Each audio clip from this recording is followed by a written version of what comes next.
Everyone, तो आज हम मसल्स का बेसिक क्या पढ़ेंगे, स्ट्रक्चर पढ़ेंगे। और सेकंड वीडियो में हम जो मसल्स का जो बेसिक कॉन्ट्रैक्शन का जो फंक्शन होता है वो पढ़ेंगे। तो दो वीडियो में मैंने मसल्स को पूरा बांट दिया है। तो सबसे पहले मसल्स के अंदर बात की गई है। सबसे पहले ओरिजिन आपको याद होने चाहिए। आपको पता है कि चार टाइप्स के टिश्यू होते हैं बॉडी के अंदर: epithelial tissue, connective tissue, muscular tissue और नर्वस टिश्यू। तो आपको सबको ओरिजिन पता होने चाहिए। तो एपिथेलियल टिश्यू का जो ओरिजिन होता है, all the three primary germ layers. Three primary germ layers कौन थे? Ectoderm, endoderm, mesoderm. तो ये थ्री प्राइमरी जर्म लेयर्स से एपिथेलियल टिश्यू का ओरिजिन होता है। सेकंड, मस्कुलर टिश्यू का जो हम पढ़ रहे हैं उसका ओरिजिन होता है मेसोडर्म। थर्ड होता है कनेक्टिव टिश्यू, कनेक्टिव टिश्यू का ओरिजिन होता है मेसोडर्म। और फोर्थ होता है नर्वस टिश्यू, उसका भी ओरिजिन होता है एक्टोडर्म। तो ये ओरिजिन आपको पता होने चाहिए। अब एनसीईआरटी के अंदर लाइन दी गई है कि मसल जो होती है वो स्पेशलाइज टिश्यू होती है। मसल जो होती है वो स्पेशलाइज टिश्यू होती है। स्पेशलाइज का मतलब क्या होता है कि वो कुछ ना कुछ फंक्शन करने के लिए स्पेशलाइज हो चुकी है। तो वो मेसेनकाइमा टिश्यू जो है वो स्पेशलाइज हो जाते हैं और वो मसल टिश्यू बनाते हैं। तो मसल टिश्यू का ओरिजिन होता है मेसेनकाइमा। मसल टिश्यू का ओरिजिन होता है मेसेनकाइमा। अब एनसीईआरटी के अंदर अगली लाइन दी गई है कि अडल्ट के अंदर जो 40 to 50% वेट होता है वो मसल्स का होता है। 40 to 50% वेट जो होता है वो मसल्स का होता है। मसल्स के अंदर चार प्रॉपर्टीज होती है। चार प्रॉपर्टीज ऑन टिप्स याद होनी चाहिए: एक्साइटेबिलिटी, कॉन्ट्रैक्टिलिटी, एक्सटेंसिबिलिटी और इलास्टिसिटी। एक्साइटेबिलिटी मतलब इंपल्स अगर मसल को मिल जाएगा तो मसल्स जो है वो एक्साइट हो जाएंगे, तो होती है एक्साइटेबिलिटी। दूसरा होता है कॉन्ट्रैक्टिलिटी, यानी कि मसल्स जो है वो कॉन्ट्रैक्ट हो सकती है, कॉन्ट्रैक्ट और रिलैक्स हो सकती है। तीसरी प्रॉपर्टी है एक्सटेंसिबिलिटी, मतलब मसल्स जो है एक्सटेंड भी हो सकती है। फोर्थ है इलास्टिसिटी, यानी कि उसके अंदर इलास्टिक बिहेवियर भी होगा। अब एनसीईआरटी के अंदर मसल्स को आपने तीन तीन इसमें क्लासिफाई किया है, तीन हिस्सों के अंदर क्लासिफाई किया गया है। तो तीन हिस्से आपके पास है: स्केलेटल मसल, विसरल मसल और कार्डियक मसल। तो तीन हिस्सों के अंदर एनसीईआरटी ने क्लासिफाई किया गया है। Based on the location muscles को तीन हिस्सों में क्लासिफाई किया गया है। सबसे पहली बात की गई है स्केलेटल मसल्स के बारे में। स्केलेटल मसल्स जो होते हैं वो closely associated with skeleton of the body होते हैं। फिर बात है विसरल मसल, जिनको हम लोग स्मूथ मसल्स भी कहते हो। विसरल मसल्स जिसको आप लोग स्मूथ मसल्स भी कहते हो। तो ये विसरा, विसरा का मतलब होता है inner hollow organs of the body. Inner hollow organs of the body को हम लोग विसरा कहते हैं। तो उसके साथ जो मसल्स एसोसिएटेड होते हैं उसको हम लोग विसरल मसल्स कहते हैं। तो इनर हॉलो ऑर्गन्स के साथ जो मसल्स एसोसिएटेड उसको हम लोग विसरल मसल्स कहते हैं। और वो डाइजेस्टिव और रिप्रोडक्टिव ट्रैक्ट के अंदर होते हैं ये विसरल मसल्स, इनको हम लोग स्मूथ मसल्स भी कहते हैं। थर्ड है कार्डियक मसल्स। आपको पता ही चल रहा है कार्डियक मतलब हार्ट से रिलेटेड, तो ये हार्ट के मसल्स को हम लोग कार्डियक मसल्स कहते हैं। तो ये तीन वे में आप लोग मसल्स को क्लासिफाई कर सकते हो बेस्ड ऑन द लोकेशन।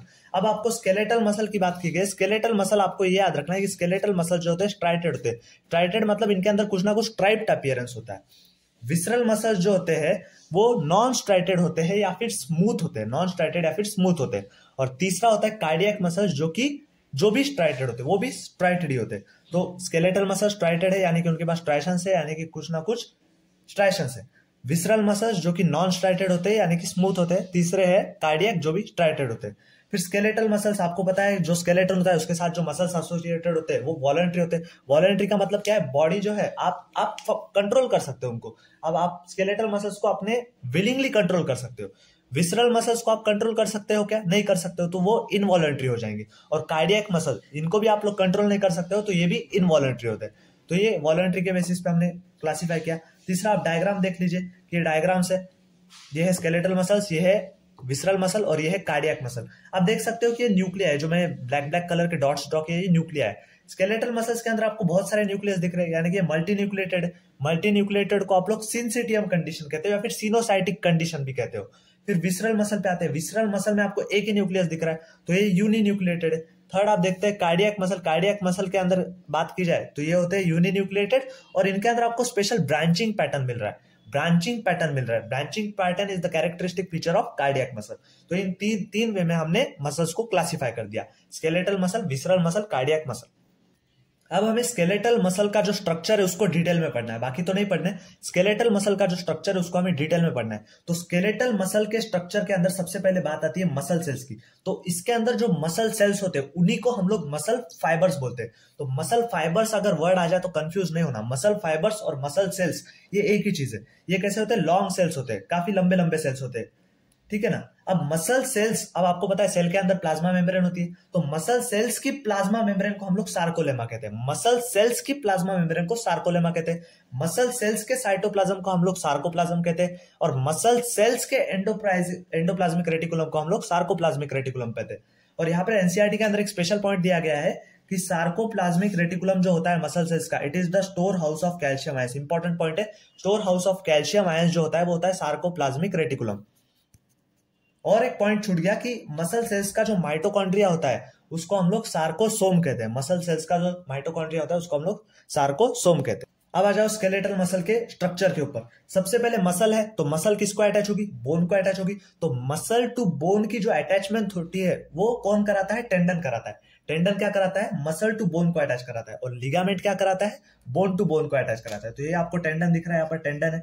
तो टेंडन के द्वारा मसल अटैच हो गई, तो ये हमारी मसल हो गई। ये जो है वो मसल है। अब मसल जो है वो बनती है ढेर सारे मसल फैसिकल से। मसल जो है वो बनती है ढेर सारे मसल फैसिकल से। ये जो आपको अंदर स्ट्रक्चर्स दिख रहे हैं ना, ये क्या है? ढेर सारे मसल फैसिकल है। तो हमने एक मसल फैसिकल को बाहर निकाल दिया। मसल फैसिकल का और एक नाम होता है मसल बंडल्स। तो मसल किससे बनती है? मसल फैसिकल्स या फिर मसल बंडल्स से। अब जो मसल फैसिकल्स या फिर मसल्स बंडल्स होते हैं वो बनते हैं ढेर सारे मसल फाइबर से।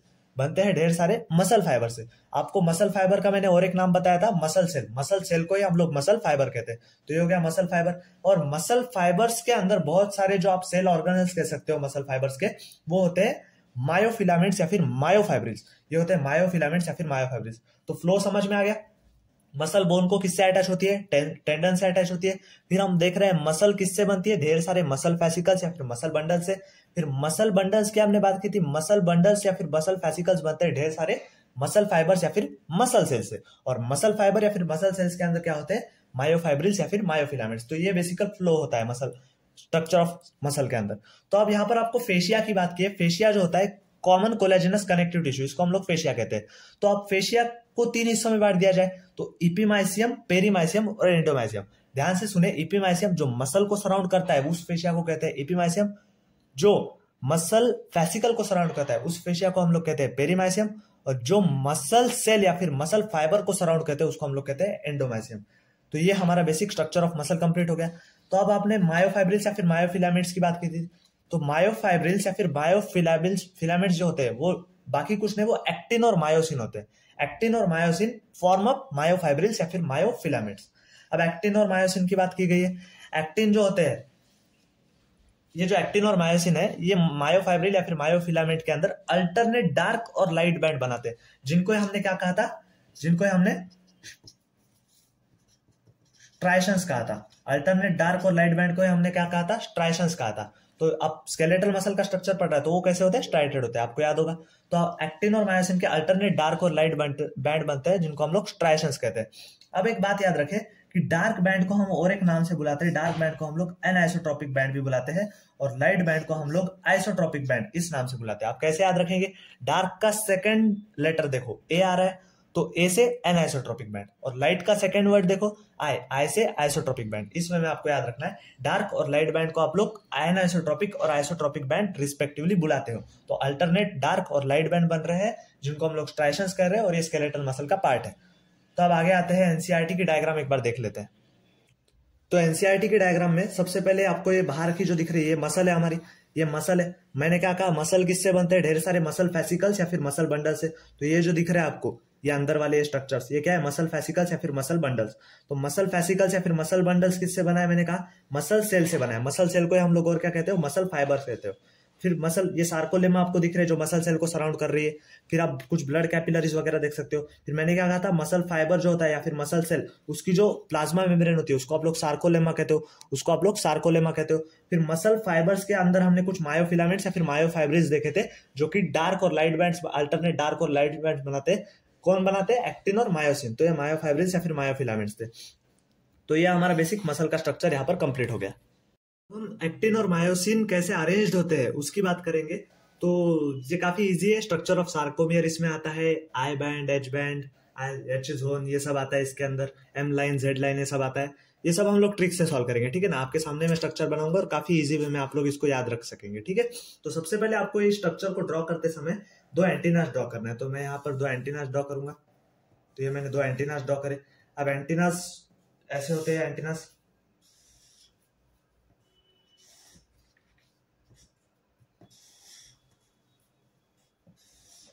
तो मैंने ये 2 यहाँ पर एंटीनास ड्रॉ कर दिए।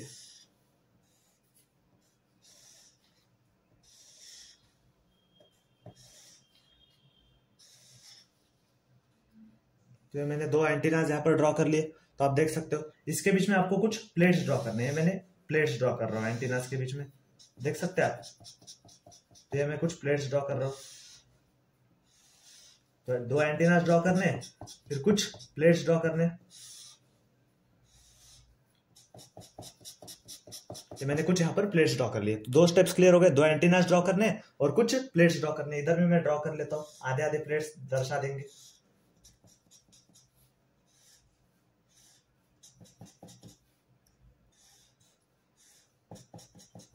ठीक है, इधर भी मैं ड्रॉ कर लूंगा।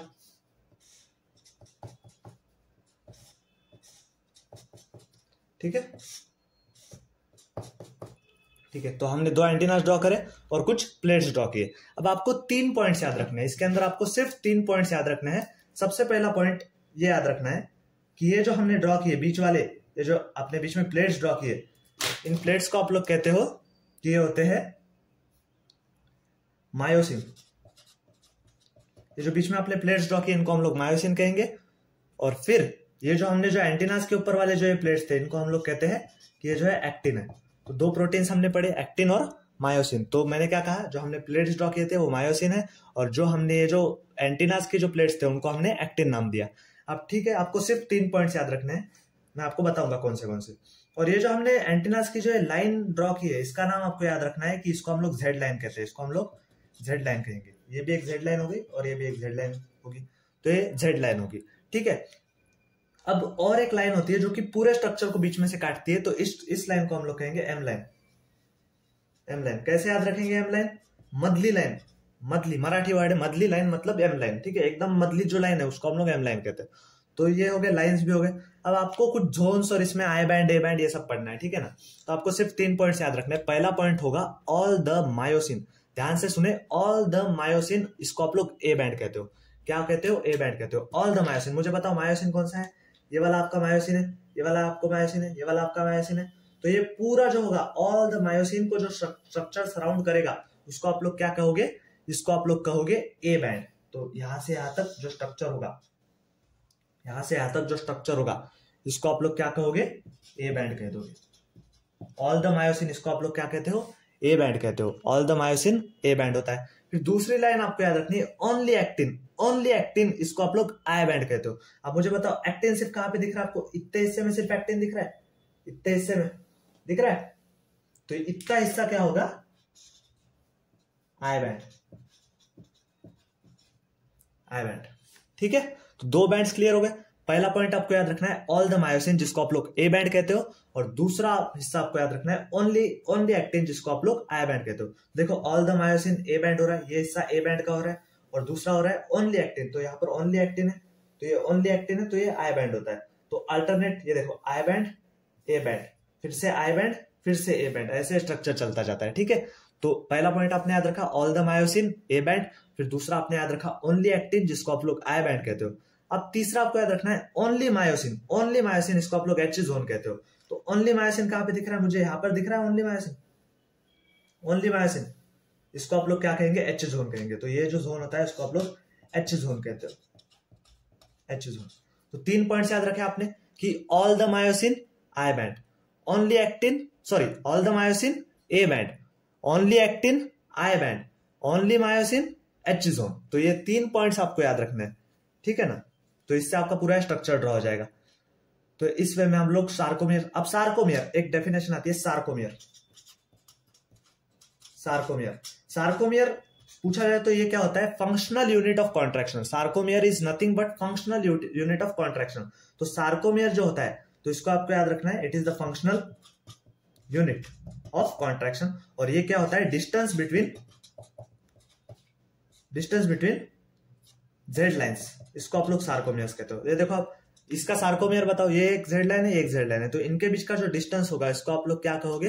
इनके बीच का जो डिस्टेंस होगा इसको आप लोग कहोगे कि ये सार्कोमियर है, जो कि functional unit of muscle contraction है। ठीक है, तो ये सार्कोमियर हो गया। और लास्टली हम बात करेंगे कि थिन और थिक फिलामेंट्स की बात की गई है। एक्टिन कुछ नहीं, एक्टिन जो होते हैं वो थिन फिलामेंट्स होते हैं, और मायोसिन जो होते हैं थिक फिलामेंट्स होते हैं। कैसे याद रखोगे? एक्टिन, एक्टिन को आप लोग प्रोनाउंस करोगे एक्थिन, तो थिन आ रहा है, तो एक्थिन फिलामेंट्स होते हैं, और मायोसिन जो होते हैं वो कैसे फिलामेंट्स होते हैं? थिक फिलामेंट्स होते हैं। अब आई बैंड्स और ए बैंड्स के हमने और नाम बात की थी। आई बैंड को आइसोट्रोपिक बैंड कहते हैं, ए बैंड को एनाइसोट्रोपिक बैंड कहते हैं। आई बैंड जो होता है वो बेसिकली क्या होता है, लाइट बैंड होता है, और ए बैंड जो होता है वो डार्क बैंड होता है। तो ये हमारा सार्कोमेयर का स्ट्रक्चर कंप्लीट हो गया। तो 2-3 बार इसको प्रैक्टिस कर लीजिएगा, काफी आसान स्ट्रक्चर है। इसे एक बार इस स्ट्रक्चर को रिवाइज करते हैं। हमने 2 एंटीनास ड्रॉ कर लिए थे, 2 एंटीनास हमने ड्रॉ किए। इसके अंदर जो प्लेट्स होते हैं इनको हमने क्या नाम दिया था, एक्टिन नाम दिया था। इनको हमने क्या नाम दिया था, एक्टिन नाम दिया था। ठीक है, फिर बीच में हमने कुछ प्लेट्स ड्रॉ किए थे जिनको हमने मायोसिन कहा था। ठीक है, फिर हमने 3 पॉइंट्स याद करे थे। क्या है, ऑल द मायोसिन, इसको आप लोग ए बैंड कहते हो, ओनली एक्टिन को आप लोग आई बैंड कहोगे, ओनली मायोसिन को आप लोग एक्सोन करोगे। तो आपको ऑल द एक्टिन, एक्टिन कहां से कहा था, ऑल द मायोसिन, ये ऑल द मायोसिन है। ऑल द मायोसिन को हमने क्या नाम दिया है, A band. All the myosin को हमने नाम दिया है ए बैंड। ओनली एक्टिन, ये देखो सिर्फ ये ओनली एक्टिन है, तो इसको हमने क्या नाम दिया है, आई बैंड।